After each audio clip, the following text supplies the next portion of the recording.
Hi friends, good morning. ಈ place ಯಾವುದು ಅನ್ನೋದು ನಿಮ್ಗೆ ಏನಾದರೂ ಗೆಸ್ ಇದ್ದರೆ ಯಾವ ಪ್ಲೇಸು ಅಂತ ಕಮೆಂಟ್ ಮೂಲಕ ತಿಳಿಸಿ. ನಾವು ಇವತ್ತು ಈ ಪ್ಲೇಸ್ಗೆ ಹೋಗ್ತಾ ಇದ್ದೀವಿ. ಈ ಪ್ಲೇಸ್ ಯಾರಿಗಾದ್ರೂ ಗೊತ್ತಿದ್ರೆ ಕಮೆಂಟ್ ಮೂಲಕ ತಿಳಿಸಿ. ನನಗಂತೂ ತುಂಬ ಅಂದರೆ ತುಂಬ ಇಷ್ಟ ಆಯಿತು ಈ ಪ್ಲೇಸ್ಗೆ ಹೋಗಿದ್ದಕ್ಕೆ. ಎಷ್ಟೊಂದು ವೆರೈಟೀಸ್ ಆಫ್ ಬರ್ಡ್ಸ್ನೆಲ್ಲ ನೋಡಿದ್ವಿ. ವಿದೇಶದಲ್ಲಿರುವ ಬರ್ಡ್ಸ್ ಎಲ್ಲ ನಾನು ಈ ಪ್ಲೇಸಲ್ಲಿ ನೋಡಿದೆ. ವಾಟರ್ ಬೋಟಿಂಗ್ ಮಾಡಿದೆ. ಇಲ್ಲಂತೂ ತುಂಬ ಸಖತ್ತಾಗಿತ್ತು. ಈ ಪ್ಲೇಸ್ ಯಾವುದು ಅಂತ ನಾನೇ ಹೇಳ್ತೀನಿ ಈಗ. ಈ ಪ್ಲೇಸ್ ಬಂದ್ಬಿಟ್ಟು ರಂಗನತಿಟ್ಟು. ಈ ರಂಗನತಿಟ್ಟಲ್ಲಿ ಸ್ಪೆಷಲ್ ಏನಪ್ಪ ಅಂದರೆ ವಾಟರ್ ಬೋಟಿಂಗ್ ಮಾಡ್ತಾಯಿದ್ರು. ಬೋಟಿಂಗಲ್ಲಿ ನೀರಲ್ಲಿ ಮೊಸಳೆ ಇದ್ರೂ ಅದು ನಮಗೇನು ಡಿಸ್ಟರ್ಬ್ ಮಾಡಲ್ಲ. ಸುಮಾರು ವರ್ಷದಿಂದ ಇಲ್ಲಿರುವ ಪದ್ಧತಿಯಂತೆ ಮೊದಲೇ ಹೇಳಿಬಿಡ್ತಾರೆ, ಬೋಟಿಂಗ್ ಮಾಡಬೇಕಾದ್ರೆ ನೀರಿಗೆ ಕೈ ಹಾಕಬೇಡಿ, ಮೊಸಳೆ ಇದ್ದಾವೆ, ಡಿಸ್ಟರ್ಬ್ ಮಾಡಬೇಡಿ. ನೀವೇನಾದರೂ ಅದಕ್ಕೆ ಡಿಸ್ಟರ್ಬ್ ಕೊಟ್ರಿ ಅಂದರೆ ಅವು ನಮಗೆ ಡಿಸ್ಟರ್ಬ್ ಕೊಡ್ತಾವೆ ಅಂತ ಮೊದಲೇ ಇನ್ಸ್ಟ್ರಕ್ಷನ್ ಕೊಡ್ತಾರೆ. ಅಲ್ಲಿಗೂ ಬೇಕಾದ್ದು ಜನ ಕೇಳ್ತಾರ, ನೋಡೋಣ ಅಂದ್ಬಿಟ್ಟು ಕೈ ನೀರು ಹಾಕ್ತಾರೆ. ಒಂದೊಂದು ಸರಿ ಕಾಣಿಸ್ಕೊಂಡ್ಬಿಡ್ತವೆ. ಆವಾಗ ಫುಲ್ ಎದೆ ಜಲ್ನತ್ತೆ, ಭಯ ಆಗುತ್ತೆ. ಎಲ್ಲಿ ಅಟ್ಯಾಕ್ ಮಾಡ್ತಾವೋ ಅನ್ನೋ ಭಯನೂ ಬಂದ್ಬಿಡುತ್ತೆ. ನೋಡ್ತಾ ಇದ್ದೀರಾ, ಇಲ್ಲಿ ಬರ್ಡ್ಸ್ ಅಂತೂ ತುಂಬ ಸಖತ್ತಾಗಿತ್ತು ಫ್ರೆಂಡ್ಸ್. ಅದರದ್ದೇ ಆದಂತಹ ಗೂಡು ಆಗಿರ್ಬೋದು, ವಿದೇಶಿಗಳಾಗಿದ್ದಂತಹ ವಿದೇಶದಿಂದ ಬಂದಿರುವಂತಹ ಬರ್ಡ್ಸ್ ಆಗಿರ್ಬೋದು. ಅದು ಜೂನು ಜುಲೈಯಲ್ಲಿ ಫಾರಿನಿಂದ ಬಂದಿರೋದು. ವಿದೇಶದಲ್ಲಿರುವ ಬರ್ಡ್ಸ್ ಎಲ್ಲ ಇಲ್ಲಿ ಬಂದು ಮೊಟ್ಟೆ ಇಕ್ಬಿಟ್ಟು ಮತ್ತೆ ತನ್ನ ದೇಶಕ್ಕೆ ರಿಟರ್ನ್ ಹೋಗ್ತಾವಂತೆ. ಮತ್ತೆ ಡಿಸೆಂಬರ್ ಇಲ್ಲ ಜಾನ್ವರಿಗೆ ಬಂದು ಅದು ತನ್ನದೇ ಆದಂತಹ ಮರಿಗಳನ್ನ ನೋಡಿ ಮತ್ತೆ ರಿಟರ್ನು ವಿದೇಶಕ್ಕೆ ಹೋಗ್ತಾವಂತೆ. ಆ ಥರ ಅಲ್ಲಿ ಬೋಟಿಂಗ್ ಮಾಡೋರು ನಮಗೆ ಹೇಳಿದ್ರು. ಈ ಬರ್ಡ್ಸ್ನ ನೀವೆಲ್ಲೂ ಕಂಡೋದಕ್ಕೆ ಸಾಧ್ಯ ಇಲ್ಲ ಅಂತಲೂ ಹೇಳಿದ್ರು. ನೆಕ್ಸ್ಟ್ ಈ ಕ್ಲಿಪ್ಪಿಂಗ್ ನೋಡ್ತಾ ಇದ್ದೀರಾ ನೀವು. ಇವರು ನಮ್ಮ ಹಸ್ಬೆಂಡ್ ಅವರ ಬೆಸ್ಟ್ ಫ್ರೆಂಡ್ ಅಂತಲೇ ಹೇಳ್ಬೋದು, ಚೈಲ್ಡ್ಹುಡ್ ಫ್ರೆಂಡು. ಇವರು ಎಂದೂ ಕೇಕ್ ಕಟ್ ಮಾಡಿರಲಿಲ್ಲ. ಇವ್ರ ಬರ್ಡೇನ ಸೆಲೆಬ್ರೇಷನ್ ಮಾಡ್ಕೊಂಡಿರ್ಲಿಲ್ವಂತೆ. ಅವ್ರಿಗೆ ಇಷ್ಟ ಆಗಲ್ಲ.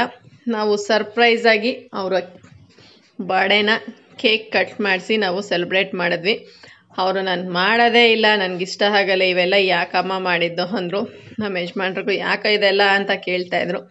ಇರಲಿ ತಗೊಳ್ಳೋ, ಕಟ್ ಮಾಡೋ ಅಂತ ಹೇಳ್ತಾಯಿದ್ರು ನಮ್ಮ ಮನೆಯವರು. ಅವರು ಎಂದೂ ಫಾರ್ ದ ಫಸ್ಟ್ ಟೈಮ್ ಅವ್ರ ಲೈಫಲ್ಲಿ ಕೇಕ್ ಕಟ್ ಮಾಡಿದ್ದಂದರೆ ಇದೇನಂತೆ. ಅವರ ವೈಫು ಹಾಗೆ ಹೇಳ್ತಾಯಿದ್ರು, ಪ್ರಿಯಾ ಯಾವತ್ತೂ ನಿಮ್ಮನ್ನು ಕಟ್ ಮಾಡಿರಲಿಲ್ಲ, ಇದೇ ಫಸ್ಟ್ ಟೈಮ್. ನಾವೇನಾದರೂ ತರ್ತೀವಿ ಅಂದರೂ ನಮ್ಮನ್ನು ಬೈದ್ಬಿಡ್ತಾಯಿದ್ರು, ನೀವು ಯಾಕೆ ತಂದ್ರಿ ಅಂತ ಕೇಳಿದ್ರು.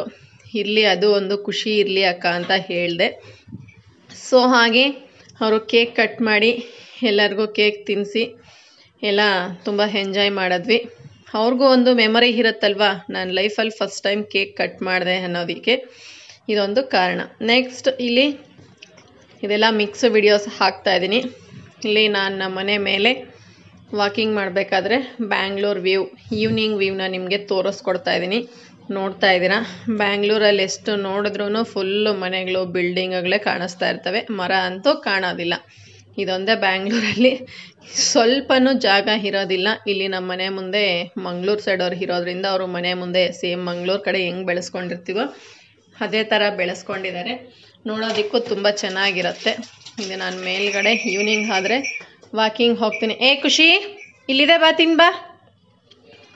ಈವ್ನಿಂಗ್ ನಾನು ವಾಕಿಂಗ್ ಹೋಗ್ತೀನಿ. ಅಲ್ಲಿ ಹಾಗೆ ತೋರಿಸೋಣ ಈವ್ನಿಂಗ್ ವ್ಯೂ ಬ್ಯಾಂಗ್ಳೂರ್ ಯಾವ ಥರ ಇರುತ್ತೆ ಅಂದ್ಬಿಟ್ಟು ನಿಮಗೂ ಶೇರ್ ಮಾಡೋಣ ಅಂದ್ಬಿಟ್ಟು ನಾನು ಈ ಕ್ಲಿಪ್ಪಿಂಗ್ನ ನಿಮ್ಮ ಜೊತೆ ಶೇರ್ ಮಾಡ್ತಾಯಿದ್ದೀನಿ. ತುಂಬ ಅಂದರೆ ತುಂಬ ಚೆನ್ನಾಗಿತ್ತು. ಈವ್ನಿಂಗ್ ವ್ಯೂ ಅಂತೂ ಬ್ಯಾಂಗ್ಳೂರ್ ನೋಡೋದಕ್ಕೆ ತುಂಬ ಅದ್ಭುತವಾಗಿರುತ್ತೆ. ನನಗೂ ತುಂಬ ಇಷ್ಟ ಆಗುತ್ತೆ.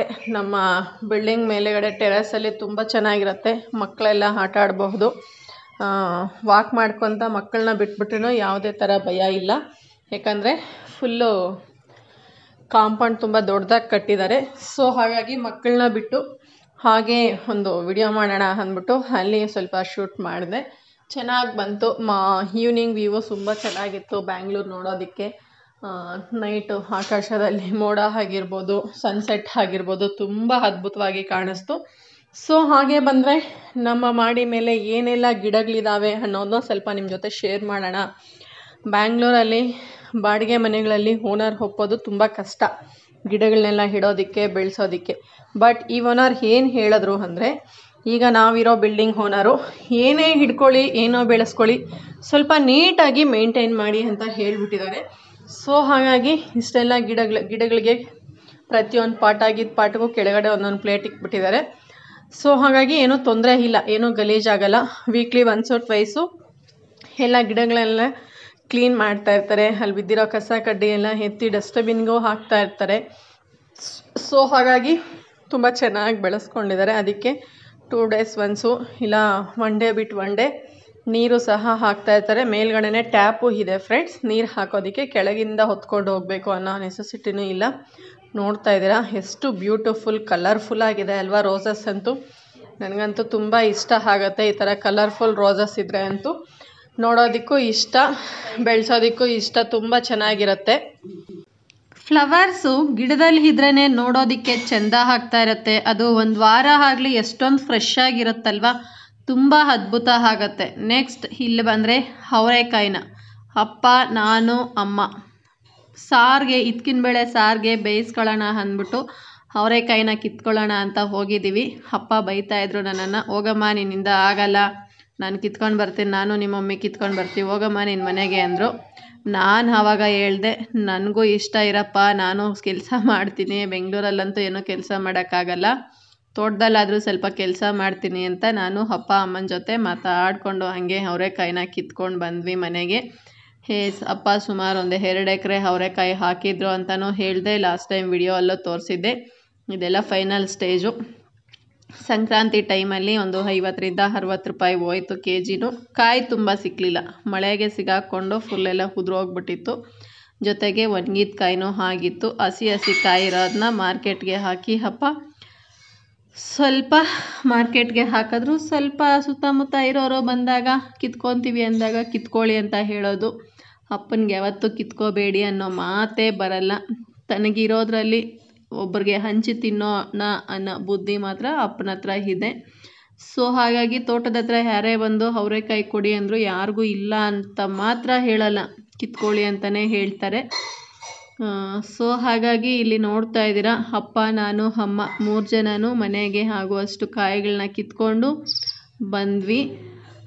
ಹಾಗೆ ಅದರಲ್ಲಿ ನಿಮಗೆ ಒಂದು ವ್ಯೂ ತೋರಿಸೋಣ ಅಂತ ಹಾಗೆ ಒಂದು ವಿಡಿಯೋನೂ ಸಹ ಮಾಡಿದ್ದೀನಿ. ಗಿಡಗಳೆಲ್ಲ ಇದಕ್ಕೆಲ್ಲ ಮೊದಲು ಟೊಮೊಟೊ ಹಾಕಿದ್ರು. ಲಾಸ್ಟ್ ವಿಡಿಯೋದಲ್ಲೇ ನಿಮಗೆ ಮೆನ್ಷನ್ ಮಾಡಿದ್ದೆ. ಸಂಕ್ರಾಂತಿ ಟೈಮಲ್ಲಿ ಸ್ವಲ್ಪ ಅಮೌಂಟ್ ಆಯಿತು ಅಂತಲೂ ಹೇಳ್ಬೋದು.